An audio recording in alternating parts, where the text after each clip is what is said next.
Amis de Saint-Nazaire, bonjour. Spectateurs du Fanal, bonjour. Bonjour à toute l'équipe, tout l'équipage, bonjour aux journalistes. Et vous le savez très bien combien j'enrage de ne pas être avec vous ce soir, parce que vous avez vu la presse dite sérieuse. Je suis en otage dans la jungle marseillaise et en otage par la brigade des parcs et jardins. Et donc je ne suis pas libre de mes mouvements. En même temps, j'aurais aimé faire ce grand écart d'avoir un pied en Méditerranée et un pied en Atlantique. Ça aurait été pour moi extraordinaire, d'un rivage à l'autre. Et vous savez qu'à vouloir jouer les merveilles du monde, comme le colosse de Rhodes, ben rappelez-vous de ce qui est arrivé, il a fini par s'effondrer, le nez dans l'océan. Alors je suis en répétition en ce moment, mais j'aimerais vous dire combien notre dernier passage au Fanal nous a été propice à une réflexion, à une évolution de notre travail, et comme j'ai envie de vous montrer aussi ce bébé qui s'appelle Boucherie Chevaline, qui est un spectacle au titre un peu étrange, mais laissez-moi vous expliquer, vous, les gens du bord de mer, qui êtes les seuls à pouvoir le comprendre. Boucherie Chevaline n'a rien à voir avec la viande de cheval, avec l'échoppe en elle-même, mais surtout avec son enluminure, qui est la tête de cheval magnifique que nous avions vite fait de repérer dans notre enfance. Vous le savez aussi, vous qui êtes des anciens enfants ou toujours en maintenance d'enfance, que nous avons tout petit fait la géographie de notre lit. Puis ensuite, avec un peu d'audace, nous sommes tombés du lit pour fouiller dans la chambre. Ensuite, tenter l'escalade à l'envers de l'escalier qui mène à la maison.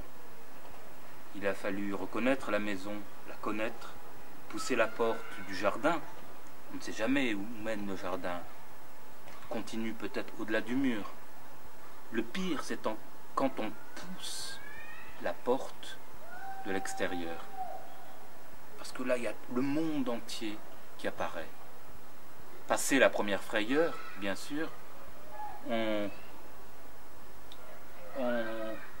est tenté de faire un pas. On se retire tout de suite, puis un deuxième pas. Nous sommes prisonniers d'une île. Attention, ne pas traverser. Tourner autour du pâté de maison. Ne pas traverser. Prisonnier du grand fleuve qui s'appelle la chaussée. Puis un jour, on a eu le droit de traverser, puis de s'enfoncer dans la ville, pour s'y perdre.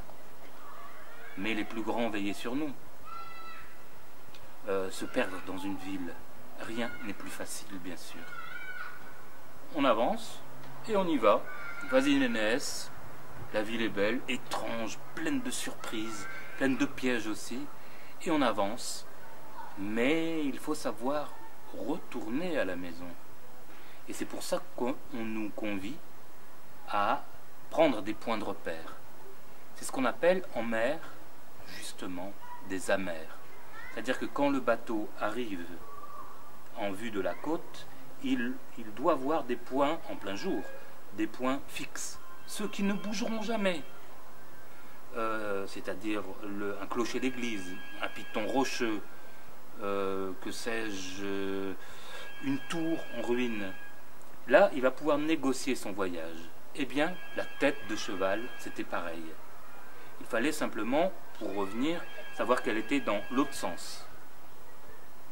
Et c'est ainsi que j'ai navigué dans toute mon enfance, et je sais que vous l'avez fait aussi. Et c'est ainsi que je voulais reparler de mon amer à moi, afin que vous puissiez vous rappeler aussi de votre amer à vous.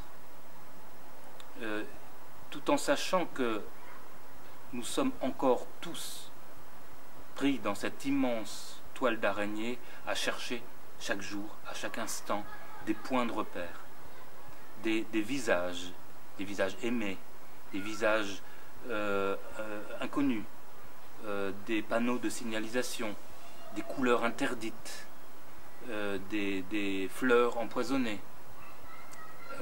On est tout le temps aux aguets de ces messages.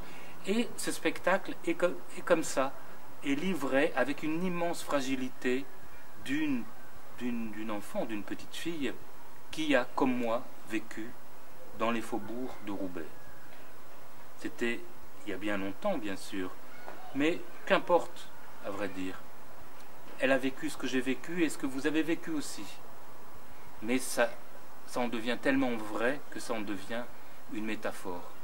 C'est-à-dire que nous sommes tous les jours, à chaque instant, dans une forme de perdition, à la recherche de cette tête de cheval qui, bien sûr, a changé de côté.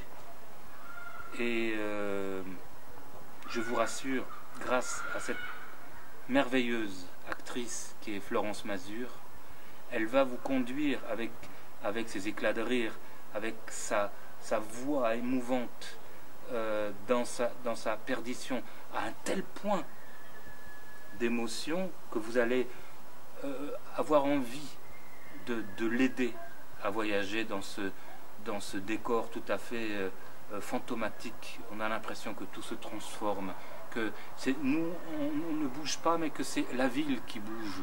Ce ne sont pas les trains qui avancent, mais les gares qui s'enfuient.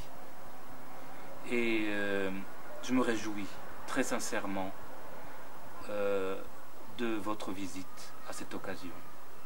Et Roger Lecoq et moi-même, et le chien Kino qui est dans les parages, que vous avez eu peut-être la possibilité de voir à l'écran, nous vous saluons grandement. À bientôt, à tout de suite. N'oubliez pas que février, les hommes se rapprochent les uns contre les autres pour se réchauffer. Quel meilleur endroit qu'un théâtre pour le faire. Merci à vous.